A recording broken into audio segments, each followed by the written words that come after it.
Well, good morning, everybody, and thank you so much for joining our presentation here today. My name is Adam Embleton. I'm Senior Sales Director at JATO Dynamics. And for those of you who don't know JATO Dynamics, we are a global leader in automotive data, insights, and intelligence. We're present in more than 50 markets, and we offer a transparent view in those marketplaces that are extremely complex. With over 40 years of experience, we know where the market has been, but more importantly, we know where the market is likely to go next. Today, I'm delighted to be joined by two people who are more likely to know where the market is going next. Daniele Ministeri, a senior consultant from JATO Dynamics, and also I'm delighted that Steffen Rilling, a partner at Wyman Consulting, has been able to join us today. Today, we're going to guide you through a study that was developed by our pricing observatory in conjunction with Wyman. And it was aimed at understanding a growing challenge in Europe, and that is the automotive affordability crisis. Now, the study focuses on the German market in particular, which makes sense because it's the largest market in the region. We do have pricing analysis data available for other markets, and you can find those on jato.com, our website. Now, we have a very short time with you today, but if there is something that you'd like to speak to us about one-to-one, then please don't hesitate to get in touch with one of us after this presentation. So, as many of you here today may well know, the average price of passenger cars, transaction price of passenger cars, has been rising steadily since 2019. In Germany, we've quantified that increase to be 40%, which means more than 10,000 euros per vehicle has been added to the average transaction price in just 6 years.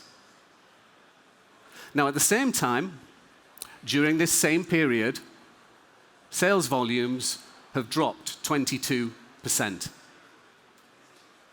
And that results in a loss of nearly 800,000 units.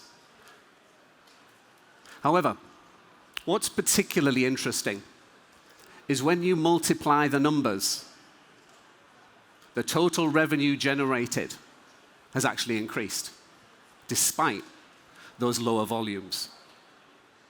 So, I will now hand over to Daniele, followed by Steffen, who will dive a little deeper into this interesting situation. Daniele. Thank you, Adam, and thank you all to join this session. So, let's start to deep dive on this analysis, and let's start to see what we mean when we talk about affordability. We have crossed the evolution of prices with the evolution of German salaries in the last year. What we can see is that the gap has grown by 14%. If for affordability we mean the ratio between price and 1 year of salary in German market, this is going down by 11 percentage points.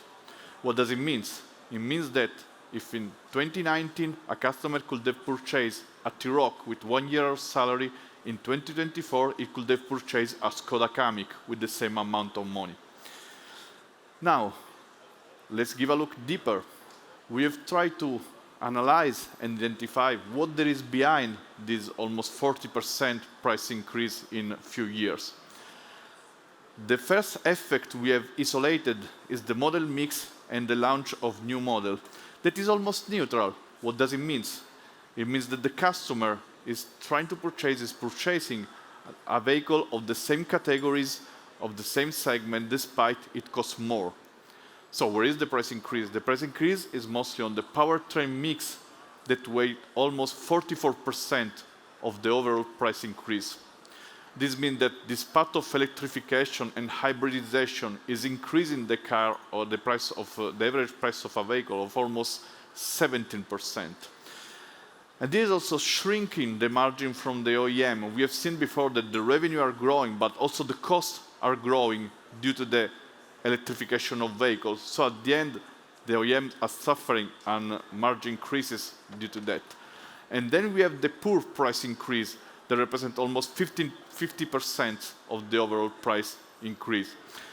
And it's not far from what we have seen talking about the growth of German salaries. So basically, salaries are growing more or less in line with the price increase, but the electrification is making the pricing grow higher than the salary.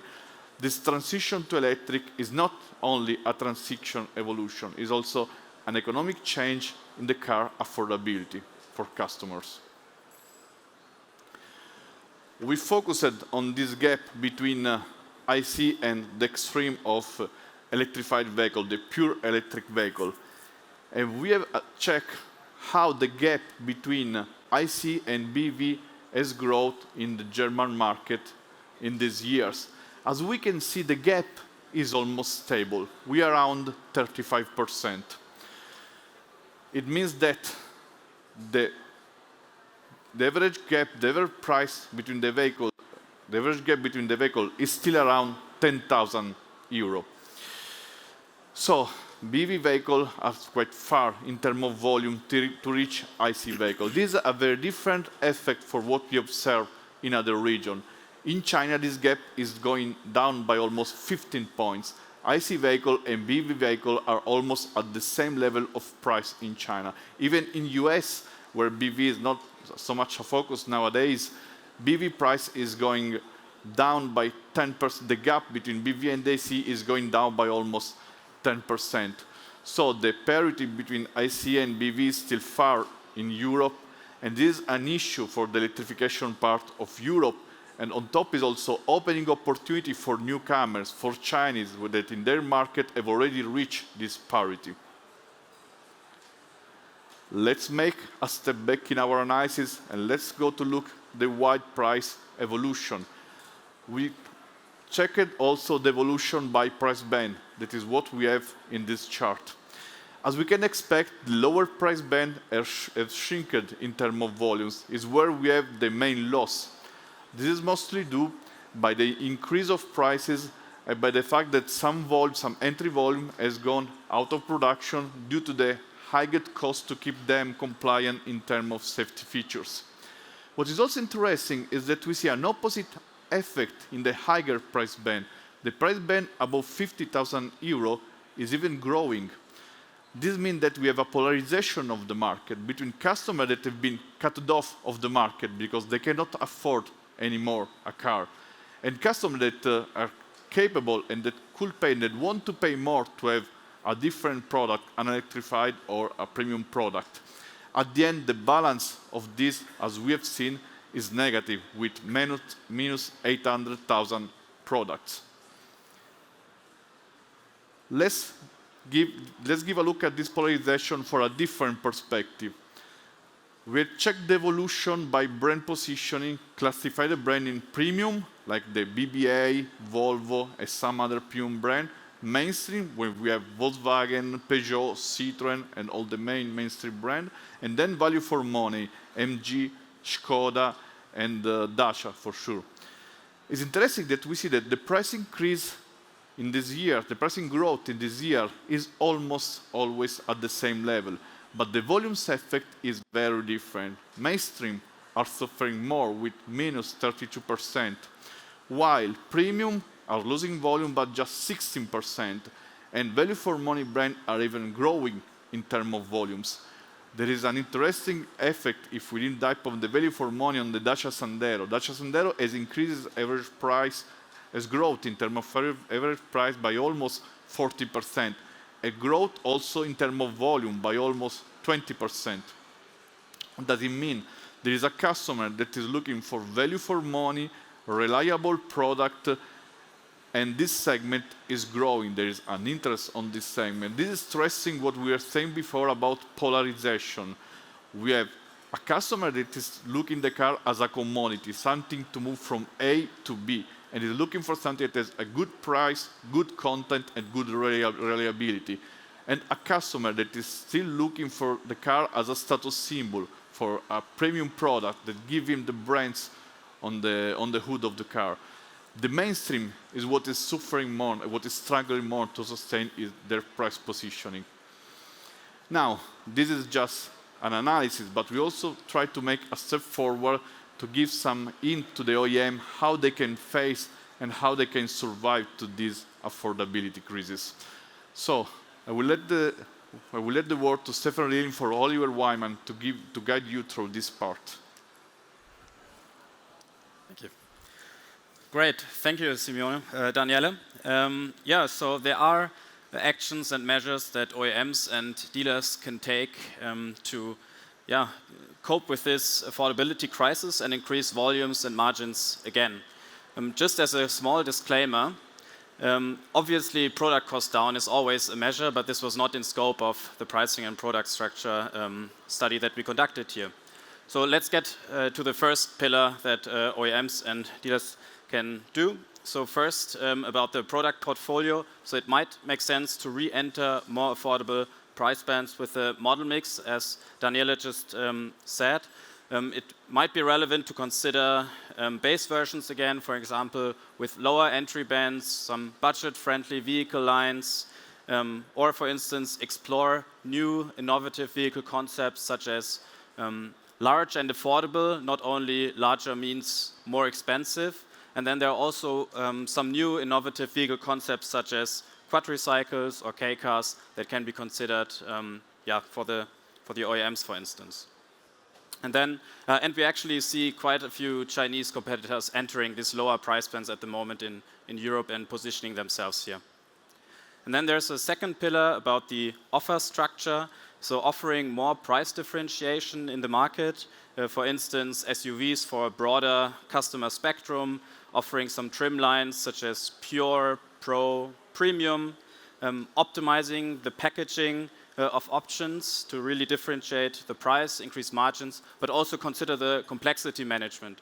And I think we saw in the past that packages were put together, you just added one or two options, and suddenly the price of the vehicle was 5,000, 6,000, 7,000 euros more expensive just to add one option. So it must be simpler here back again, and also avoid those pricing jumps in the offer. When we talk about the third pillar, it's about pricing and promotion. So we ran a couple of analyses and we checked, for instance, sales campaigns, and we saw that 20% of the spend on sales campaign was only attributed to 5% of additional order intake. So there's a lot of ineffective sales campaigns in the market right now, and some promotion ROI tools, for instance, help to really find the effective sales campaigns in the market. Besides that, it's also important to deep dive further into pricing engines. We see it all over the market that there are more and more pricing engines, AI-powered engines that use real-time data about competitor prices, about customer behavior, market dynamics. So this is certainly an important topic to consider. Also, for instance, if you think about which customer segments you want to address, the customer lifetime value view is very helpful to find the right customers to invest on. And then the last pillar about alternative payment solutions, so really lower the financial burden again for customers through innovative leasing, financing, and subscription models. So for instance, make the current leasing models more attractive to a broader range of customers through leasing 2.0 with more flexible terms, more flexible mileages, and for instance also tailoring financing options to a specific BEV offering, because as we all know, customers do not really want to bear the risk of the RVs when you talk about BEVs, and also use used car leasing to really make an attractive entry offer into the brand. We do not see that many used car leasing offers so far with the OEMs, for instance. So just to wrap it up, OEMs and dealers must innovate to really cope with the financial burden of the customers, win them back, and by focusing on these 4 levers, they are certainly able to cope with that challenging economic situation at the moment. Thank you very much for listening. If you have any questions, if you would like to receive more information or discuss those concepts and the data with us, feel free to reach out to us. Thank you.